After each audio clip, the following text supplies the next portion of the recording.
तो सभी को राधे राधे। आई होप आपको जो हमने पिछली वीडियो में अपना टॉपिक बताया था मोटर डेवलपमेंट और सेंसरी डेवलपमेंट हमने बताए थे हमारे इन्फेंसी के स्टेजेस के, वो अच्छे से समझ में आ गए होंगे। अब हम चलते हैं अपनी नेक्स्ट जो है डेवलपमेंट की तरफ, इसी इन्फेंसी स्टेज में, जो कि है कॉग्निटिव डेवलपमेंट और सोशल इमोशनल डेवलपमेंट, जिसके बारे में आज हम पढ़ने वाले हैं। देखिए, सबसे पहली चीज जो मेन आपकी इंपॉर्टेंट चीज है, इसको ना यहाँ पे ले आओ। जो मेन आपकी इंपॉर्टेंट चीज है जो आप कॉग्निटिव डेवलपमेंट में आपको पढ़नी है, पहली बात भाई, जो मैंने आपको पिछली उसमें बताया था, ये जो जीन पियाजेट की थ्योरी है ना, ये वाली तो हमने पढ़ी है इन्फेंसी में, ठीक है। ये दोनों हम पढ़ेंगे चाइल्डहुड में, और इसको हम पढ़ने वाले हैं एडोलसेंस में। तो अभी हम जीन पियाजेट की ये वाली थ्योरी जो है अभी पढ़ने वाले हैं अपने इन्फेंसी में, जो कि हमारी कॉग्निटिव डेवलपमेंट है, और चारों पार्ट में सभी में आएंगी भाई, ये सारी स्टेजेस में, ठीक है। तो नाउ सबसे पहले तो इम्पोर्टेंट चीज क्या है, इम्पोर्टेंट चीज आपकी यहाँ से शुरू होती है, ये लेके यहाँ से लेके यहाँ तक, ये जो सारा पार्ट है, ये सारा पार्ट आपका इम्पोर्टेंट है, ठीक है। इसको सभी को यहाँ से लेके यहाँ तक मार्क कर लेना। तो देखिए, यहाँ पे अब हम पढ़ने वाले हैं अपने कॉग्निटिव डेवलपमेंट में क्या क्या होता है, एकदम आराम से अपन रीडिंग करते करते आपको मैं समझाता जाऊंगा। देख, क्या कहते हैं, जीन पियाजेट की थ्योरी है, ये तो मैंने आपको ऑलरेडी मैं बता चुका हूँ, जीन पियाजेट ने दी थ्योरी हमारी। अब कहते हैं कि एक क्वेश्चन आता है यहाँ पे, क्या एक 3 साल का बच्चा old year child understand things in the same way as 8 year old? आप बताइए इस क्वेश्चन का आंसर को। क्या एक 3 साल का बच्चा चीजों को उसी वे में थिंक कर सकता है, समझ सकता है, जिस तरीके से एक 8 साल का बच्चा चीजों को समझता है, सोचता है, देखता है? बताइए। यस, आपने बिल्कुल सही आंसर दिया। इसका आंसर नहीं कर सकता। देखिए, समझते हैं भाई क्यों नहीं कर सकता। कहते हैं child during infancy, that is the first 2 years, infancy भाई हमारा 1 से 2 साल तक की चल रही है of life, experience the world through senses and interaction with objects. Senses से थ्रू वर्ल्ड को एक्सपीरियंस करता है, वर्ल्ड को दिखता है, चीजें जानता है कि वर्ल्ड में क्या क्या चलती हैं, ठीक है। थ्रू किन किन चीजों की थ्रू, लुकिंग, थोड़ा बहुत ऐसे देख के, हियर करके, टच करके, माउथ से, ग्रास्पिंग से, ठीक है, इन चीजों से। The new born live in the present, what is outside in the out of mind, for example you hide the toy in front of them. ये सारा जो है ना, ये मैं आपको समझा देता हूँ। देखिए, ये है आपका ना, ये जो ऑब्जेक्ट परमानेंस है, कुछ नहीं है, ये है, ये पूरा जो एग्जांपल है ऑब्जेक्ट परमानेंस का एग्जांपल है। देखिए, मैं आपको समझाता हूँ क्या लिखा है इसमें। कहते हैं कि ना, बच्चे में अभी हमारे जो 1 से 2 साल के बच्चे होते हैं उनमें इतनी समझ नहीं होती, मतलब उनको चीजों को याद करने की इतनी कैपेबिलिटी नहीं होती, आप कह सकते हो। क्या होता है कि, मतलब इसका मतलब ये है कि जो हमारे 1 से 2 साल के बच्चे होते हैं, ठीक है, उनमें नो ऑब्जेक्ट परमानेंस होती है, मतलब लैक ऑफ ऑब्जेक्ट परमानेंस होती है, नो ऑब्जेक्ट परमानेंस जिसको हम कहेंगे, ठीक है। लैक ऑफ ऑब्जेक्ट परमानेंस यहाँ पे उनको होती है, नो ऑब्जेक्ट परमानेंस होती है। इसका मतलब कि अगर सपोज ये हमारा पेन है, ठीक है, अगर आप सपोज कीजिए कि मैं एक से 2 साल का बच्चा हूँ, ठीक है, और ये मेरे पेन सामने लाके रख दिया, ठीक है। अब मेरे को दिख रहा है, मेरे को पता है कि भाई ऑब्जेक्ट है, कुछ है, मेरे को नहीं पता पेन है पेंसिल, कुछ नहीं पता, मैं तो छोटा सा हूँ, मुझे पता है ऑब्जेक्ट है, लेकिन और ये मेरे को ये भी पता है ये एग्जिस्ट करता है, ये है इस दुनिया में, ऑब्जेक्ट है। लेकिन जैसे ही मेरी नजरों के सामने से हटा दिया इसको, मेरे को पता ही नहीं है कि ये चीज एग्जिस्ट भी करती है इस दुनिया में। समझ रहे हैं, मतलब मेरे लिए ये चीज एग्जिस्ट ही नहीं करती, समझे। ये जब तक मेरे आंखों के सामने पेन है, मेरे को पता है ये पेन है, ऑब्जेक्ट है ये कोई, लेकिन हटा दिया तो मैं कुछ नहीं, कोई रिएक्शन नहीं दूंगा, मेरे को लगेगा वो है ही नहीं चीज दुनिया में, इसमें वो चीज इस दुनिया में एग्जिस्ट ही नहीं करती। आई होप आपको बहुत अच्छे से समझ में आया होगा। इसमें भी वही लिखा हुआ है, पूरा पूरा ये जो एग्जाम्पल है इसमें आप पढ़ सकते हैं, वही चीजें आप जो है वो लिखी हुई हैं, ठीक है। आई होप आपको अच्छे से समझ में आ जाएगा। अच्छा, अब नेक्स्ट पॉइंट क्या बोलते हैं भाई, अब वही बात आ गई हमारी। कहते हैं gradually by 8 months of age the child start perceiving the object partially covered in his presence. जब बच्चा ना,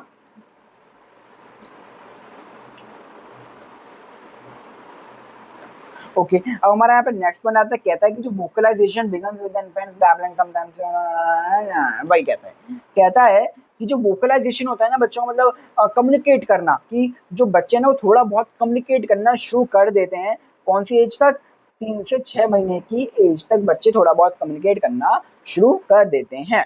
वही बाबलिंग करते हैं ना बच्चे, बाबला ब्ला बाबला बाबला ब्ला, वो वही वाली चीज। जी हाँ, वो 3 से 6 महीने के अंदर अंदर बच्चे जो है वो उस चीज को हमारी वो शुरू हो जाती है, कर देते हैं। आपकी जो है बैबलिंग है वो यहाँ पे शुरू हो जाती है। और उसके बारे में हम अच्छे से जो अबाउट लैंग्वेज डेवलपमेंट होता है और आगे 7 चैप्टर में फर्दर पढ़ने वाले हैं। अब यहाँ पे हमारी आती है सोशियो इमोशनल डेवलपमेंट। देखिए ये भी बहुत एक अच्छा टॉपिक है। सबसे पहले तो आप इसको यहाँ तक अंडरलाइन कर सकते हो, यहाँ से लेके ये भी ले लो, ये भी ले लो, ये भी ले लो, ये भी ले लो, ये भी ले लो। ये बहुत बहुत बहुत अच्छा टॉपिक है भाई, बहुत अच्छा टॉपिक है। It's very very very very interesting and good topic. आपको बहुत मजा आने वाला है, बस ध्यान से समझना है, पढ़ना है। आप कहोगे ईशान भाई आपने क्या ही समझा दिया, मजा आ गया। देखिए इसमें ये है, हम कहते हैं सिंपल बात वही है कि तो मैं कह रहा है रीडिंग कर रहा हूँ कि babies from birth are social creatures, of course social creatures हैं, सोसाइटी के पार्ट ही हैं, ठीक है। An infant starts preferring family face and responds to parents' presence by cooling and giggling. They become more mobile by 6 to 8 months of age and start showing a preference for their mothers. समझ कि भाई अपने mother parents से उनको ज़्यादा attachment होता है। वो ये बात कहना चाहता है कि एक इन्फेंट जो होता है, एक बच्चा जो होता है 1-2 साल का, वो जब भी अपने फैमिलियर फेस को देखता है या फिर अपने फैमिली के मतलब फैमिलियर फेस में वही है कि जो उस बच्चे के साथ ज़्यादा टाइम स्पेंड करता है, ठीक है, जो उससे ज़्यादा खेलता है, उसके साथ खेलता है जो ज़्यादा, वो उसके लिए फैमिलियर फेस हो जाएगा। तो उसको जब भी वो देखता है, जनरली वो पेरेंट्स से होते हैं तो यहाँ पे पेरेंट्स से लिखा हुआ है, तो वो थोड़ा कूलिंग हो जाता है, एकदम गर्गलिंग करने लगता है, थोड़ा बहुत बोलने लगता है, मम्मा मम्मा बोलते हैं, ऐसे बच्चे मम्मी को मम्मा मम्मा मम्मा मम्मा ऐसे कहते हैं, ठीक है। ये चीज स्टार्ट होती है। और जब वो 6 से 8 महीने तक का आता है, वो थोड़ा और ज्यादा प्रेफरेंस दिखाने लग जाता है अपने मदर्स के कंपनी के प्रति, मतलब मदर के पास उसको, मतलब आप छोड़ ही नहीं सकते मदर के बिना, तो उसको अपनी मम्मी चाहिए ही चाहिए, उसको अपनी मदर चाहिए ही चाहिए, ऐसा हाल हो जाता है बच्चों का उस टाइम पे, ठीक है।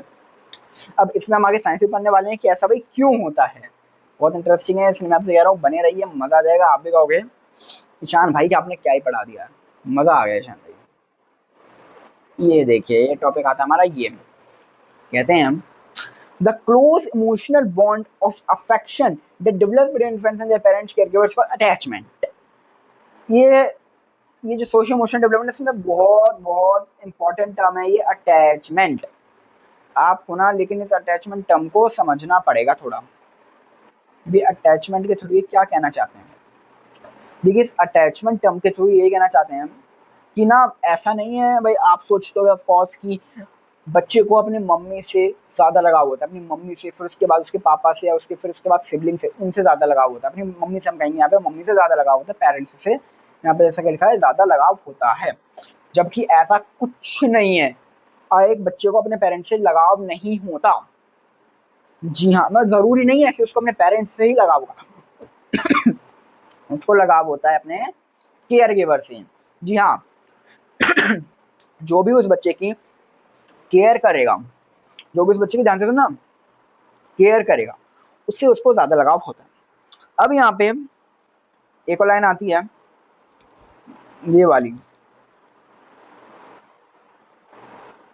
ये आप अंडरलाइन कीजिए, बहुत इंपॉर्टेंट है। बस मतलब जो मैं समझा रहा हूँ ना, इसी सबका कॉन्टेक्स्ट है जो मैं अंडरलाइन कर रहा हूँ, सब यही लिखा हुआ है इसमें, ठीक है। अब कहते हैं, अब आपको ईशान भाई ठीक है भाई, अब मैंने कहा कि यहाँ पे उस बच्चे को जरूरी नहीं है कि अपनी मम्मी पापा से ही ज्यादा लगाव हो, जो भी उसको केयर देता है, जो भी उसका यहाँ पे जैसे कि लिखा हुआ है केयर गिवर होता है, उससे उसको ज्यादा लगाव होता है, जो भी उसको केयर करता है। अब आप कहेंगे यार ईशान भाई ठीक है भाई केयर करता है, लेकिन मैंने कई बार ऐसे देखा है कि यार मैं भी अपने छोटे भाई अपने छोटे भाई की बहुत केयर करता हूँ और उसके साथ टाइम स्पेंड करता हूँ, पर मतलब मैं उसकी केयर करता हूँ, उसकी सभी चीजें करता हूँ, बट वो मेरे साथ अटैच नहीं है यार। लगा होगा ना आपको, आप में से कई को ऐसा लगा होगा।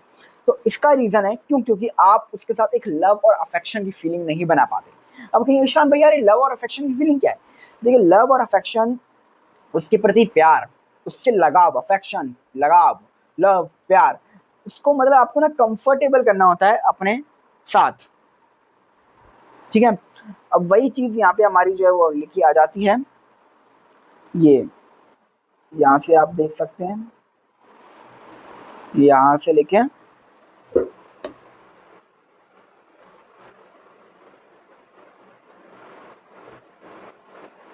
ये इसमें यही लिखा है कि Human babies also form an attachment with their parents or their givers who consistently and appropriately appreciate their signals of love and affection. अगर आप उसकी बस केयर करोगे बस और उसको लव और अफेक्शन नहीं दिखाओगे तो वो बच्चा जो है आपसे अटैच नहीं होगा। ये साइंटिफिकली प्रूवन है, स्टडीड है, तो मैं अपने मन से नहीं बोल रहा हूँ। और ये हमारे भाई साहब एरिक एरिक्सन ने करी थी 1968 में, मैंने नहीं बोल रहा, वो बोल रहे हैं, उन्होंने स्टडी करी है प्रॉपर, ठीक है ना।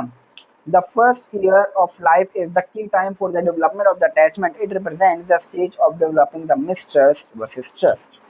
ठीक है, जो भी जरूरी नहीं है, बस इसका सार यही है पूरा जो इसका ये जो समझाना चाहता है ये वाला पार्ट, वो यही समझाना चाहता है कि जरूरी नहीं है कि खाली जो केयर करता है उसी के साथ जो है बंदा जहाँ बच्चा वो अटैच हो, उसके साथ उसको जो केयर देगा, उसका टाइम स्पेंड करेगा, उसको लव देगा, अफेक्शन देगा। अब आप सोचिए भाई, अगर एक बच्चे ने आपको देख के स्माइल दी और आपने उसको पलट के स्माइल नहीं दी, तो क्या वो आपको याद करेगा? क्या वो उसका आपसे कुछ ना कुछ अटैचमेंट हो पाएगा? नहीं। अगर आप उसको पलट कैसे वो करेगा, आप भी करोगे। तो ऐसा अगर आप स्माइल दोगे उसको, तो उसको एक अटैचमेंट बनेगा, उसको लव मिलेगा, अफेक्शन मिलेगा। ओके, अब नेक्स्ट जो हमारा आता है वो आपको जो मार्क करना है इन्फेंट से लेके यहाँ तक द चाइल्ड, जी हाँ, इतना आपको जो है वो मार्क करना है।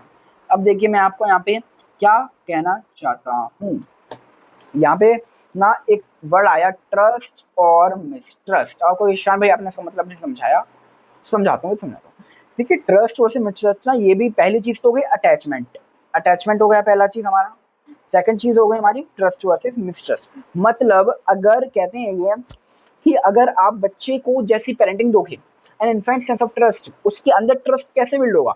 उसके अंदर, एक बच्चे के अंदर ट्रस्ट बिल्ड होता है by responsive and sensitive parenting के थ्रू, ठीक है, अच्छी पेरेंटिंग के थ्रू, सेंसिटिव पेरेंटिंग के थ्रू, ठीक है। इफ पेरेंट्स सेंसिटिव हैं, अफेक्शनेट है, मतलब प्यार दिखाते हैं, लगाव है उनको अपने बच्चों से बहुत, ठीक है, उसको एक्सेप्ट कर रहे हैं, अगर भाई हाँ भाई हमारा बच्चा है बहुत अच्छा है, ठीक है, मैं इससे खुश हूँ, ठीक है, तो क्या करता है, और इन्फेंट के साथ आप उस बच्चे के साथ टाइम स्पेंड करते हो, बहुत उससे बहुत खुश हो, उसके साथ मजा करते हो, खेलते हो, लव दिखाते हो, अफेक्शन दिखाते हो, सेंसिटिवनेस दिखाते हो, तो क्या होता है एक ना सिक्योर अटैचमेंट बन जाता है बच्चे में आपके लिए, सिक्योर अटैचमेंट बन जाता है आप दोनों के बीच में, ठीक है। और ऑन द अदर हैंड अगर आप बच्चे के साथ बहुत इनसेंसिटिव व्यवहार करते हो, डिससेटिस्फैक्शन दिखाते हो, सपोज अगर बच्चे में कोई फॉल्ट निकल गया तो आप बहुत नाराज हो गए, यार क्या यार बच्चा बोझ बन गया यार मेरे लिए, तो इसमें ये कमी आ गई वो कमी आ गई, तो आप बहुत डिससेटिस्फैक्शन दिखाओगे, उसको प्यार नहीं दिखाओगे, अफेक्शन नहीं दिखाओगे, लव नहीं दिखाओगे, इनसेंसिटिवनेस दिखाओगे, तो क्या होता है कि बच्चे ना पॉजिटिव ग्रोथ नहीं पाता, उसके माइंड में एक मिसट्रस्ट की कॉन्स्पिरेसी बन जाता है, मिसट्रस्ट बन जाता है। तो अगर आप उसको ये सारी चीजें देते हो, ऊपर वाली चीजें देते हो, बढ़िया एनवायरनमेंट देते हो, सिक्योर अटैचमेंट देते हो, तो वो ट्रस्ट बनता है उसके अंदर। और अगर आप उसको सिक्योर अटैचमेंट, सिक्योर एनवायरनमेंट नहीं देते, तो उसके अंदर एक मिसट्रस्ट बनता है। अब मिसट्रस्ट से क्या होगा, उसको लगने लगेगा कि यार सभी लोग खराब हैं, क्योंकि उसके माँ बाप भी खराब थे, क्योंकि उसके माँ बाप ने भी उसके साथ अच्छा व्यवहार नहीं करा जब वो पैदा हुआ है 1 से 2 साल के बीच में। दूसरे का सारी दुनिया खराब है, सभी लोग खराब है, सभी लोग ऐसे होते हैं। इसलिए आपने देखा होगा जो हमारी ये बॉलीवुड फिल्म्स होते हैं, जो विलन्स बन जाते हैं, बच्चे बन जाते हैं, टीनेज बन जाते हैं, उनके अंदर एक बदले की भावना जग जाती है, वो इन्हीं चीज़ों की वजह से जगती है। उनको क्योंकि दुनिया पे मिसट्रस्ट हो जाता है, उनको अब कोई अच्छा नहीं लगता, उनको लगता है कि सभी लोग बेकार हैं, चाहे अच्छे हैं, और उनको लगता है कि सभी लोग इस दुनिया में वो ऐसे ही हैं और सभी बेकार हैं, तो सभी मतलबी हैं। तो ये चीज़ देखें, इसमें भी securely attachment response positively when picked up, move freely and plays where insecurely attached infant feel anxious लगेगा उसको, सेपरेट हो जाएगा, वो रोया करेगा, ठीक है, अपसेट हो जाएगा। Close interactive relationship with warm and affectionate adult style first step towards healthy development. एक चाइल्ड की हेल्दी डेवलपमेंट के लिए फर्स्ट स्टेप होता है जो कि होता है हमारा एक सिक्योर अटैचमेंट। जी हाँ, मतलब ट्रस्ट होना चाहिए बच्चे में। जो हमारा टॉपिक होता है यहाँ पे खत्म। अगर आपको समझ आएगा, फिर भी अगर आपको नहीं समझ में आएगा, क्यूरी होगी, तो आप मेरे को कमेंट्स में लिख सकते हैं, और आप मेरे को पर्सनली डीएम भी कर सकते हैं, या फिर हम मेरे को बोलेंगे, मैं दोबारा वीडियोस में बना दूंगा। आप जिस तरीके से एक्सप्लेन करने को कहेंगे, यार ईशान भाई थोड़ा ऐसा एक्सप्लेन कर दो, ऐसे समझना चाहता हूँ, तो मैं आपको वैसे कर दूंगा। बाकी हम नेक्स्ट वीडियो में अपने नेक्स्ट टॉपिक पे चलेंगे, जो कि बहुत इंपॉर्टेंट नया टॉपिक है हमारा, जो कि है चाइल्डहुड। ठीक है, चाइल्डहुड भी एक बहुत इंपॉर्टेंट टॉपिक है, इसको हम नेक्स्ट वीडियो में पढ़ने वाले हैं, जल्दी से कवर करने वाले हैं। इसके बाद मैं वही शूट करूंगा जल्दी से। अच्छा, आई होप आपको समझ में आ गया होगा। जब तक के लिए राधे राधे।